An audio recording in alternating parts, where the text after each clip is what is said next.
Hello everyone, আজকে আমি আপনাদের সাথে শেয়ার করব কিভাবে আমি খ্যাপসাটা তৈরি করেছিলাম। আমি ওভারঅল আসলে খ্যাপসার একটা আয়োজন করেছিলাম, কিন্তু আপনাদের সাথে ওইভাবে শেয়ার করতে পারি নাই। তো আজকে আমি আপনাদের সাথে সেই ভিডিওটাই শেয়ার করব। আমরা প্রথমে তেলের মধ্যে মশলা কষিয়ে দেন মাংসটা ভালোভাবে রান্না করে নিয়েছি।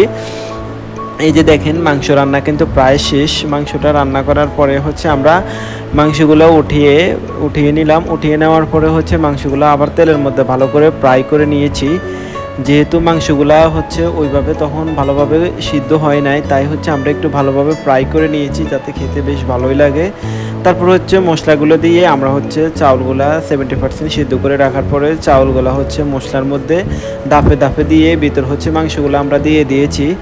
মাংসগুলা আমরা দিয়ে ভিতরেও আবার উপরে চাল দিয়েছি, যাতে ওভারঅল সব কিছু ভালোভাবে মিশে যায়, তাহলে খেতেও বেশ ভালোই লাগবে। তো ফাইনালি আমাদের রান্নাবান্না শেষ। এই যে দেখেন, আমাদের খাওয়া শুরু হয়ে গেছে।